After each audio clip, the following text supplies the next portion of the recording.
ये काल भगवान 1,00,000 मानव शरीरधारी प्राणियों को 21वें ब्रह्मांड में बनी हुई तपतशिला पर, तपतशिला एक बहुत सुनियोजित ऑटोमेटिक गर्म रहने वाली एक पत्थर की टुकड़ी है।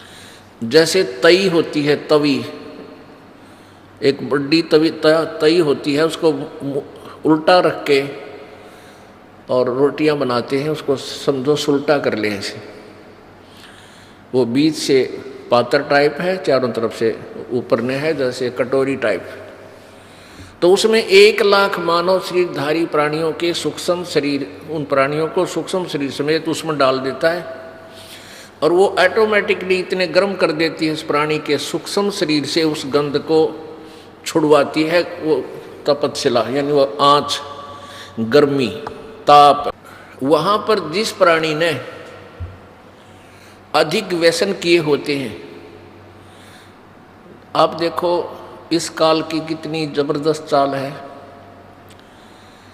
ये प्राणी इन बुराइयों पर ऑटोमेटिकली लग जाता है, स्वतः लग जाता है। जैसे हुक्का बना लिया और कितने तम्बाकू का पौधा ढूंढ लिया, इसने गधे भी ना खावे और इसने कूट छेद 1 घंटा। हमने देखे हमारे माता पिताजी और भी वहाँ आसपास के अड़ोसी पड़ोसी 2 घंटे तक मुसड़ मुखड़ में गेर कर दे मुसड़ पहले उसने काटे, फिर उसका वहाँ गुड़ गाड़ गेर कर उसका खूब चूरमा सा बनावे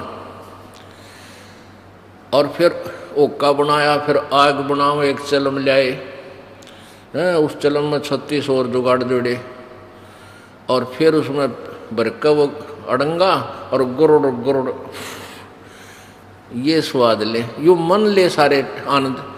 तो ये जितना जिसने ज़्यादा तम्बाकू प्रयोग किया हो या मांस प्रयोग किया हो या शराब प्रयोग की हो, उसके सूक्ष्म शरीर में उतना ही गंध ज़्यादा डिपॉजिट होता है। और फिर वो तपतशिला पर जब डाला जाता है तो वो बहुत समय तक उसमें उसको अधिक समय तक तपतशिला पर भूना जाता है, क्योंकि उसमें गंध घना है, माल घना है उस काल का। तो उसको काफ़ी देर तक वहाँ तड़फाया जाता है, बहुत बुरी तरह उसमें से सारा गंध निकल ले, तब उसको उसने ऐसा सिस्टम बना रखा है कि वो प्राणी उसी समय वहाँ से छूटेगा जब उसका सारा गंध छूट लेगा। और जिन्होंने वैसे स्वाभाविक कोई व्यसन कम किए हैं, उनका तपतशिला से पीछा जल्दी छूट जाता है, फिर आकर योनि दूसरी धारण करनी ही पड़ती है कर्म अनुसार। तो ऐसे इस काल ने जुगाड़ जोड़ रखे। जो प्राणी परमात्मा कबीर जी की शरण में आ जाते हैं वो फिर तपतशिला पर नहीं जाते। उनका अकाउंट ये धर्मराज, इस काल का जो चीफ जस्टिस है, ये धर्मराय नहीं लेता।